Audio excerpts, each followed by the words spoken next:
কবর বলে আনা বাইতুল কুরবা, হে দুনিয়ার মানুষ আমি হলাম অপরিচিত ঘর, আমার কাছে আসার আগে চিন্তা ভাবনা করে আসবে।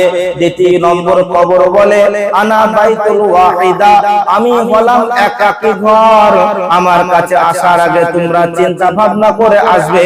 তৃতীয় নম্বর কবর বলে আনা বাইতুদ দুদ, আমি হলাম পোকামাকড়ের ঘর, আমার কাছে আসার আগে চিন্তা ভাবনা করে আসবে। আর চার নম্বরে কবর বলে আনা বাইতুত তুরাব, আমি হলাম মাটির ঘর, আমার কাছে আসার আগে চিন্তা ভাবনা করে আসবে।